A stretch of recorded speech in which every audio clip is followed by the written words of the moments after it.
Waga FM, la matinale info.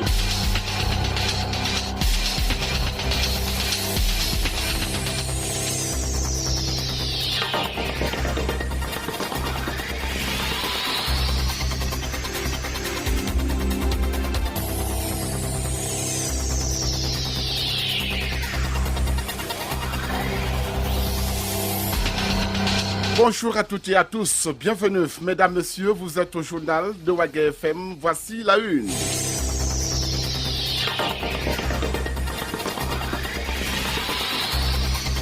Le président du Haut Conseil pour la réconciliation et l'unité nationale a reçu en audiencier les responsables du cadre d'expression démocratique. Explication dans un instant.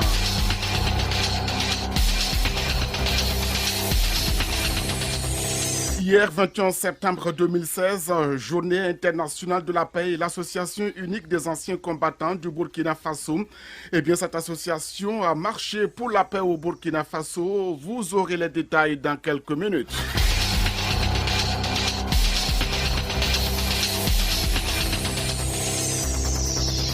Notre invité du jour sera le président par intérim du Congrès pour la démocratie et le progrès.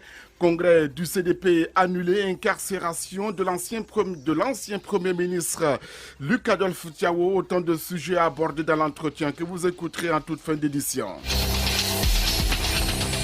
Une fois de plus, bonjour et bienvenue.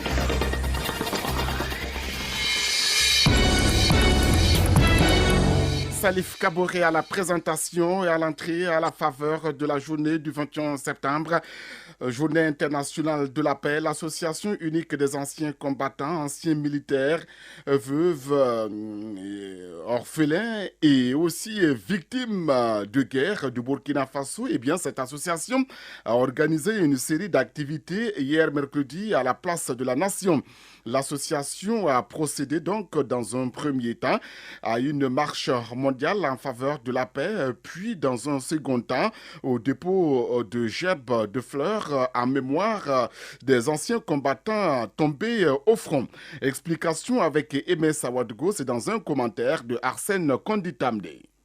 C'est par la marche mondiale que la manifestation a débuté.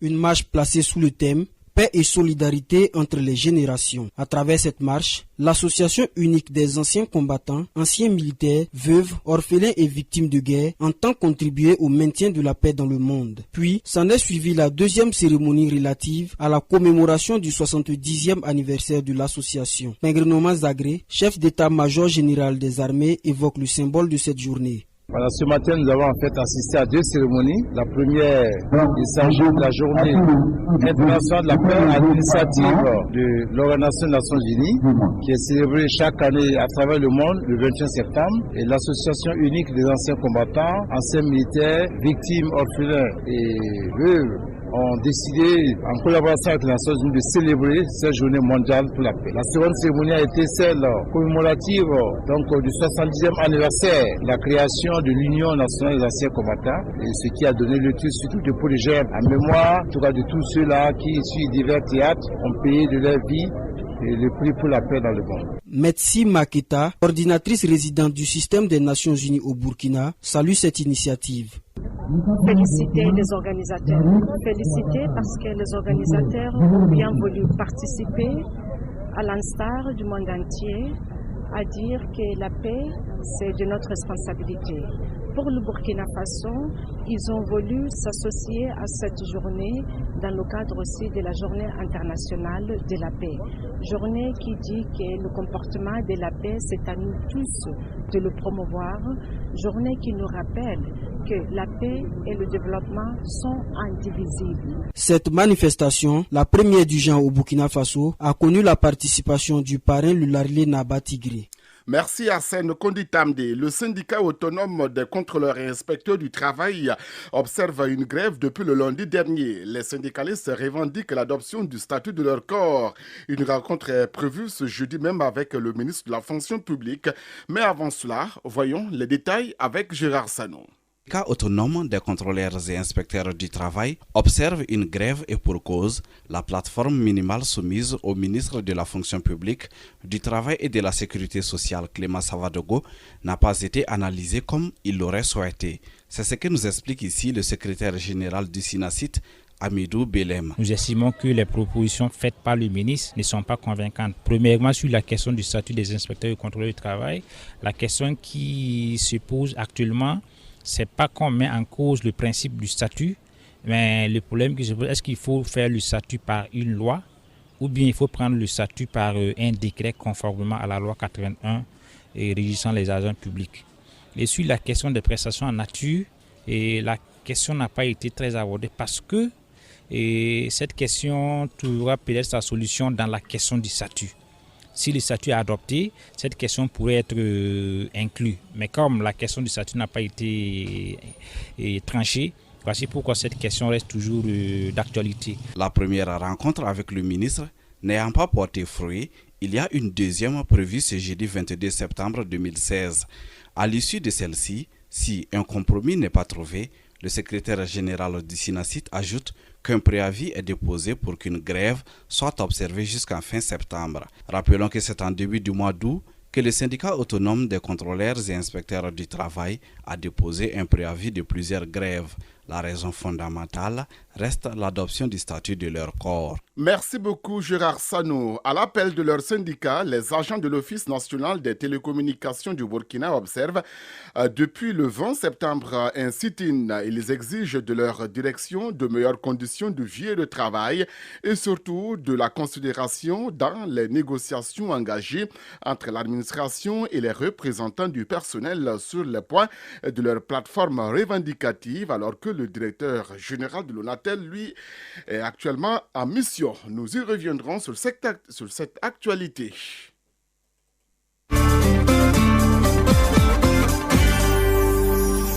Le président du Haut Conseil pour la réconciliation et l'unité nationale a reçu en audience les responsables du cadre d'expression démocratique et c'était hier mercredi au Conseil économique et social. Les échanges ont porté notamment sur la question de justice au Burkina. Le point avec Mohamed Kemtouré.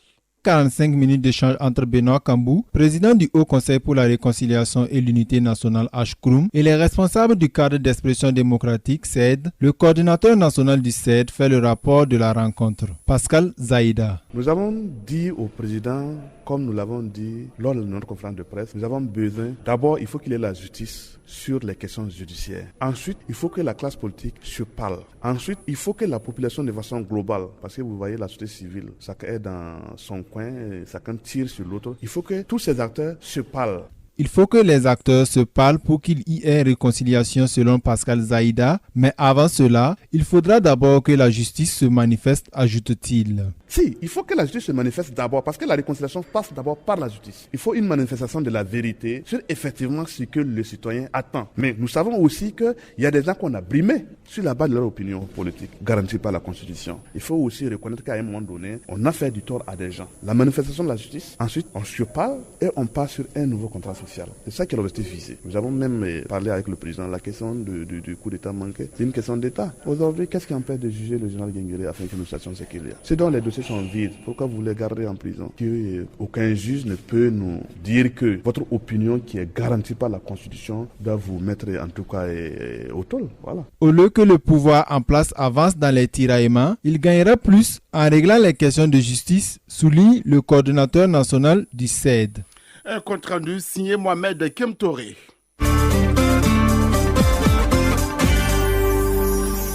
La première édition de la rentrée du droit d'auteur se tient du 21 au 23 septembre. Une rentrée donc qui a commencé hier ici à Ouagadougou. Cette initiative du bureau burkinabé du droit d'auteur a pour objectif, entre autres, de réduire la mobilité du BBDA à la critique des créateurs. Salamatou Badini était à la cérémonie d'ouverture. Voici son compte rendu. depuis 1985, les objectifs du BBDA restent méconnus du grand public, des utilisateurs d'œuvres de l'esprit et de ses membres. Le besoin d'une meilleure compréhension du droit d'auteur devient donc une nécessité, d'où la création de la rentrée du droit d'auteur selon Wahabou Bara, directeur général du BBDA. Pour nous, il est important donc d'accroître sa visibilité en créant cette activité que nous avons baptisée la rentrée du droit d'auteur, qui est en fait des journées de promotion du droit d'auteur, qui vise à une meilleure compréhension du droit d'auteur et permettre donc à l'artiste, au créateur, de pouvoir s'épanouir du fruit donc de sa création. Au cours de cette cérémonie d'ouverture, le slogan « Une clé pour l'épanouissement des auteurs » et le nouveau logo du BBDA ont été présentés au public. Dans le cadre donc de la rentrée du droit d'auteur, nous avons fait donc un appel à candidature pour le logo du BBDA avec des thèmes de référence, notamment prendre en compte les différentes disciplines qui sont donc gérées par les bio et un slogan parce qu'on n'en avait pas. Plusieurs activités vont ponctuer ces 3 jours. Journée portes ouvertes, conférences, grandes séances aérobiques, matchs de football sont au menu. La nuit du droit d'auteur sera consacrée à la collecte de fonds pour la création d'une mutuelle à l'endroit des artistes âgés de plus de 50 ans. Wahabou Bara explique. À la quête d'une vie digne pour l'ensemble de nos créateurs, il nous est apparu nécessaire d'avoir une pensée noble à l'endroit de ceux d'entre eux qui sont avancés en âge, par la création d'un fonds dont le but est de les accompagner financièrement. Il s'agit de nos membres ayant consacré toutes leurs forces et leur intelligence au service de la culture, et que l'âge et les péripéties de la vie ont rendu vulnérables. Le BBDA a volonté d'aller à la justice sociale par une compensation du manque d'assurance et d'épouvante sociale qu'ils ont subi. Cette première édition de la rentrée du droit d'auteur, parrainée par le ministre de la Justice René Bagoro, est placée sous le patronage du ministre de la Culture Tahirou Bari. Merci Salamatou Badine, bonne journée. Et dans la grande famille des artisans, il y a des bronziers. Découvrons leur univers ainsi que leurs préparatifs dans l'attente du Salon international de l'artisanat de Ouagadougou-Siaoé qui se tiendra du 28 octobre au 6 novembre 2016. C'est un dossier que nous propose Gérard Sano. Nous sommes ici chez les bronziers, comme on les appelle communément. Commençons par découvrir l'atelier de fonte, 6 au village artisanal de Ouagadougou. Suivons Issouf Zungrana, dit Djobala. Voilà, là c'est la fonte, là c'est la four. Il y a un creuset dedans et puis on a mis les métals. Voilà, si les métals font, voilà les moules qui sont là-bas. Après maintenant, si les moules sont bien rouges et puis les bronzes, pour faire couler les bronzes, fondre des bronzes, ça fait 1240 degrés. Si les bronzes bien coulés fondent maintenant, alors on va prendre des moules et puis on va couler. Voilà, là c'est des moules qu'on vient de couler. Un peu de temps, vous allez voir, on va casser ça, on va déballer ça. Après le village artisanal, rendons-nous maintenant à la vitrine du bronze, 6 au centre-ville de Ouagadougou. Là, il n'y a pas d'atelier de fonte. Nous sommes dans un atelier de finition, nous apprend Moumouni Savadogo. Nous faisons les finitions du bronze, uniquement les finitions. La fonte, ça se fait au quartier, soit au village artisanal, soit au centre national artisanal. Mais la finition, nous le faisons ici. Avant que la pièce, à l'état brut qui est sortie de la fonte, c'est nous faisons la finition pour que ça parte à la boutique. Bon, c'est tout simple, hein? C'est comme vous le constatez. Comme c'est uniquement la finition nous faisons, c'est enlever la terre, après passer la lime, après encore passer une deuxième lime qui est plus lisse. Après, c'est le papier, communément appelé papier vert, et c'est ainsi de suite. En ce qui concerne l'origine de ce métier, bien que n'étant pas la voie la plus autorisée selon lui-même, car les véritables dépositaires se trouveraient dans le quartier Nyoksin, Souleymane Tapsoba tente une explication. L'origine du bronze, en fait des bronziers si vous voulez, et c'est la famille d'Hermé qui est à l'origine du bronze. Et auparavant, selon aussi moi ma connaissance, ils faisaient des gros bracelets, des bijoux pour le roi, pour les reines et puis la cour royale. Mais maintenant, avec la modernisation du travail, et il fut un moment que le Centre national d'artisanat d'art a eu un directeur Et lui, en essayant de moderniser le métier, ce qui les est arrivé au stade de faire les statuettes. Plus loin, celui-ci fait la différence entre le travail du bronzier et celui du forgeron. Vous voyez là, c'est la cire d'abeille. C'est ce que nous utilisons pour donner la forme de nos pièces et par la suite maintenant on fait l'enveloppe de l'argile. Voilà. Par contre, chez le forgeron, il n'a pas besoin de la cire. Lui, son métal lui suffit largement de le mettre au feu. Une fois que ça devient rouge, il frappe sur l'enclume, donner la forme qu'il a besoin. L'édition 2016 du Salon international de l'artisanat de Ouagadougou-Siao est prévue pour se tenir du 28 octobre au 6 novembre prochain. À ce propos, le président de l'association des artisans de la vitrine du bronze nous donne une idée des préparatifs. Amado Ouedraogo. Les gens de la vitrine se préparent comme ils peuvent parce que présentement les moyens ne suivent pas, c'est vrai, mais les idées sont là, les idées sont intactes. Et chacun à son niveau essaie de modeler, essaie de fabriquer des pièces un peu originales pour pouvoir exposer soit à la vitrine du bronze ici ou au lieu parce que c'est pas tout le monde qui pourront représenter un peu la vitrine du bronze au salon. Justement à ce titre, le secrétaire général de la même association a des souhaits, Yaya Ibrahim. Qu'est-ce que vous voulez que le Siao vous apporte? Premièrement, beaucoup de acheteurs, comme il dit à chaque fois, des acheteurs professionnels. C'est surtout ça. Voilà, il nous faut vraiment que l'organisation aussi soit à la hauteur, qu'il y a des acheteurs, pas des visiteurs, des acheteurs. Voilà, c'est tout ça qu'on nous souhaite, quoi. Contrairement à ce qu'on peut penser, les produits du bronze ne sont pas destinés uniquement aux expatriés de race blanche ou à la bourgeoisie locale, car il y en a pour toutes les bourses, nous dit Mohamed Muntala, designer et revendeur. Et le prix de nos pièces commence par 3 000 en allant jusqu'en haut. Voilà. On a une pièce de 3 000, on a une pièce de 5 000, on a 15 000, on a 25 000, on a 40 000, on a 1 million. Ça dépend de la pièce et de la modèle. Depuis 2 années maintenant, les artisans ont initié des journées portes ouvertes. Amado Ouedraogo. Nous avons aussi des portes ouvertes qu'on a fait justement notre première journée il y a de cela 2 ans. Et voilà, on a essayé de faire des stands au sein même de la vitrine de bronze et inviter un peu la culture, c'est-à-dire des gens qui tapent le balafon ou qui dansent le warba. Deuxièmement, au niveau du bureau, on essaie aussi de toucher les autres associations un peu de l'artisanat pour qu'ensemble on s'unisse nos forces et trouver plus ou moins les voies et moyens pour notre émergence. Cette année, les artisans disent craindre que les acheteurs professionnels boudent les Siao à cause des actes terroristes que la zone ouest africaine connaît en ce moment. En dehors du Siao, qui est un événement ponctuel, ils invitent l'ensemble des Burkinabés à s'intéresser à leurs produits. Car, soutiennent-ils, les produits qu'ils fabriquent n'ont rien à envier à certains produits d'origine asiatique qui meublent malheureusement les salons et les bureaux au détriment des œuvres made in Burkina. C'est un dossier signé Gérard Sanou. Merci à vous. Ouaga FM, l'invité du journal.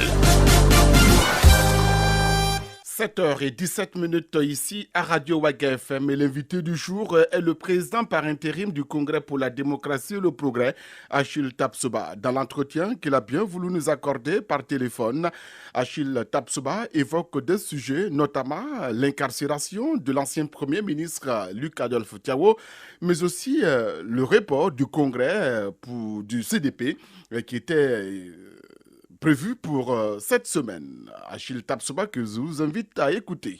Achille Tapsoba, bonjour. Oui, bonjour. Vous êtes le président par intérim du Congrès pour la démocratie et le progrès. Pourquoi le Congrès du CDP a été reporté?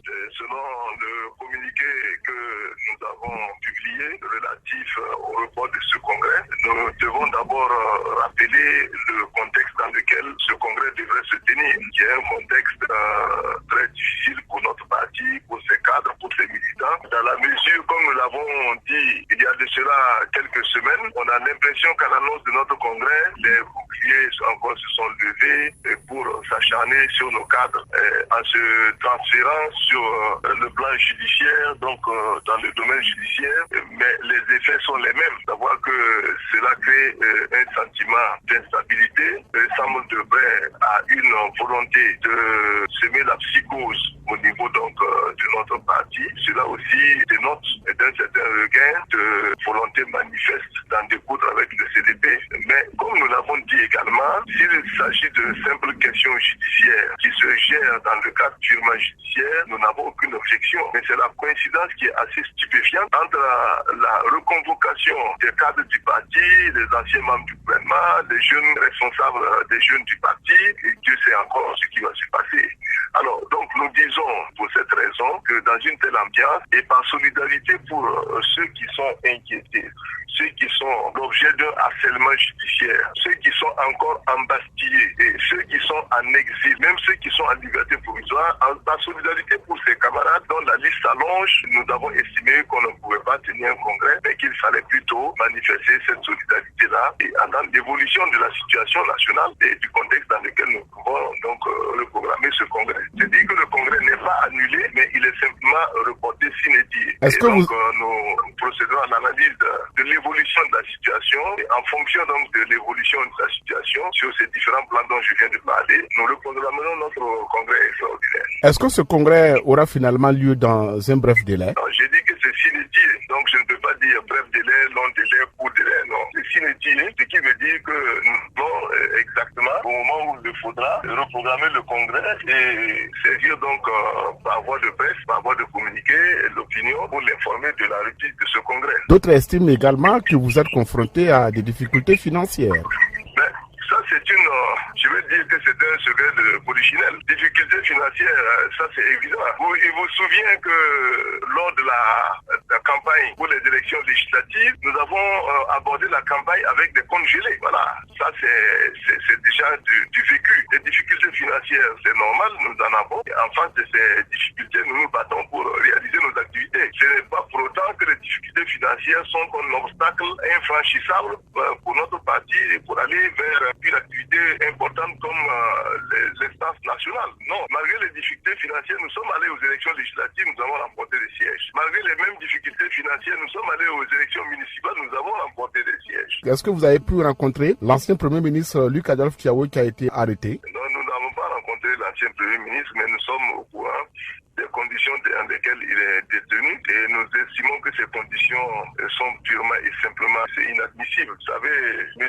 Adolphe Thiaw n'est pas incarcéré, n'est pas interpellé ni inculpé parce qu'il est un simple citoyen. C'est parce qu'il a rempli de bonnes fonctions dans l'État du Burkina Faso. Et en tant que tel, si sur le plan judiciaire, de par ce niveau de responsabilité qu'il a eu à occuper, on ne peut pas le juger avec les organes communs de justice et qu'il faille donc la haute cour de justice pour juger non seulement les hautes personnalités dont relève M. Luc Adolphe Thiaw, ce n'est pas donc dans les conditions de détention que l'on doit fermer les yeux totalement sur le caractère assez particulier de sa personnalité. Donc nous estimons que c'est encore une fois de plus une volonté manifeste d'assouvir les fantasmes d'individus plutôt que de rendre justice en tenant compte des règles et des principes de la République. Est-ce que vous craignez d'autres interpellations dans les prochains jours? Oh, nous ne craignons rien. Nous ne craignons pas des interpellations. Vous savez, nous sommes plus à cette étape de craindre quoi que ce soit. Ce que nous craignons, la seule chose que nous craignons, c'est la loi de la force, c'est la loi de l'arbitraire, en lieu et place de la loi tout court et des principes judiciaires d'équité et d'égalité. C'est ce que nous craignons. Sinon, nous ne craignons pas une quelconque interpellation. Quand on est sûr de soi, on ne doit rien craindre du tout, du point de vue de la justice. Mais cela, comme je l'ai dit, si pour peu on y réfléchit, on a affaire à une justice équitable, juste et transparente et objective. Mais lorsqu'on est en face de certains actes, parce que c'est la justice à l'intérieur, il y a des magistrats honnêtes, sincères, et des magistrats qui sont vraiment imbus de l'esprit d'équité, mais il y a aussi ceux-là qui opèrent comme en faisant en sorte que nous avons l'impression que c'est une justice aux ordres, une justice aux commandes. Et c'est cette forme de justice qu'il faut craindre quand on est un citoyen honnête. Edi Komboego s'est mis à l'écart, même s'il est toujours militant du CDP. Alors, qui sera le prochain président confirmé? Vous êtes pour le moment le président par intérim. Est-ce qu'il y a de vues de divergence au niveau du bureau exécutif à propos du choix du prochain président? Écoutez, le président dit, ne s'est pas mis de côté. On l'a mis de côté. C'est différent. Une lien s'impose. S'il n'avait pas vécu un certain nombre de situations, il n'allait pas être à ce niveau. Donc, cela dit, en ce qui concerne le futur président du parti, le parti a des mécanismes propres pour désigner son président. Le congrès n'est pas convoqué, donc on ne peut pas parler du futur président du parti lorsque l'instance elle-même n'a pas été convoquée. Quant à ce que vous pouvez considérer comme étant des déclarations d'intention ou des intentions de candidature, je ne saurais répondre de cela, puisque je ne parle pas d'intention.